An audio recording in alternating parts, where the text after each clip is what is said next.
I'm David Irwin. Join Tyler Ford for our Country concert weekend. We'll hear great music and raise money for our local combat veterans.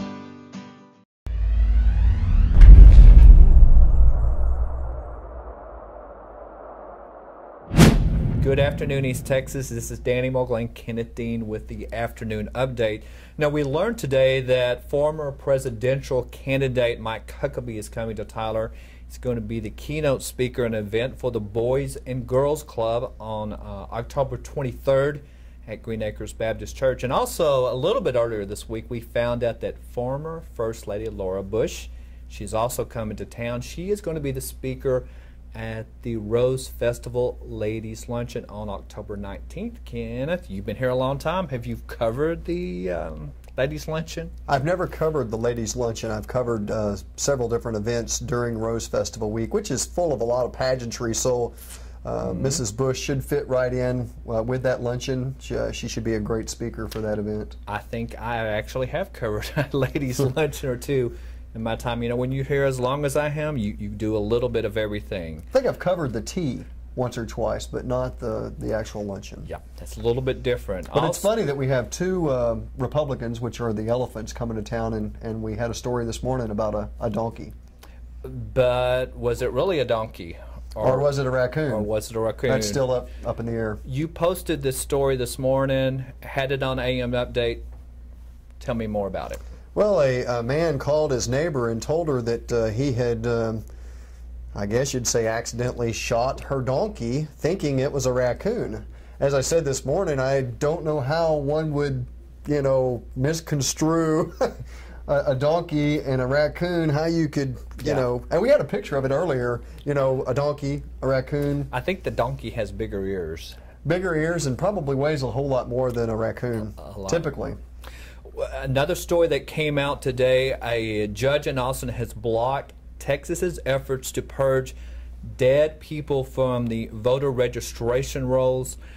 Apparently, if you're dead and you still have your voter registration card, you're still on the voter rolls. I'm not exactly what this is all about, but they say there may be as many as 81,000 dead people who are still listed as eligible. What's wrong with that? Eligible to equal vote. rights for all. More power to the people, right?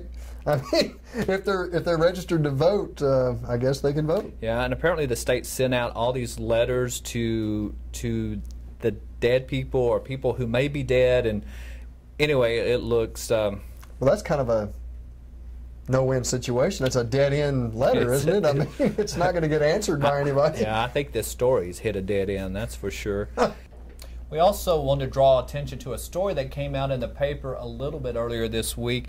AT&T has launched a campaign to get people to stop this terrible habit of texting and driving, and they brought out the fact that about 80% of all accidents now are caused by people. They say they're caused by inattentive drivers. What they basically mean is that there are too many people that have got their heads down, texting, and they're not looking at the roadway. It is a serious problem. Every day on the way to work, I see people go through the intersection right there at Loop 323 and Old Jacksonville Highway with their head down, they're texting, you can see their phone. Texting. I actually have a friend on Facebook. Every time she sees somebody doing that, she catches up to them at a red light and takes a picture of them. And you know, she's caught some. I think she caught like the Go Bus driver one day texting. So there's different, you know, there's different problems that you can have in a car. You can be, you know, concerned about your children in the back seat, turned around, messing with the radio.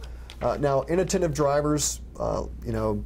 That can be a wide range of things, and you know, DPS and other officials just basically want you, if you're driving a vehicle, pay attention to the road.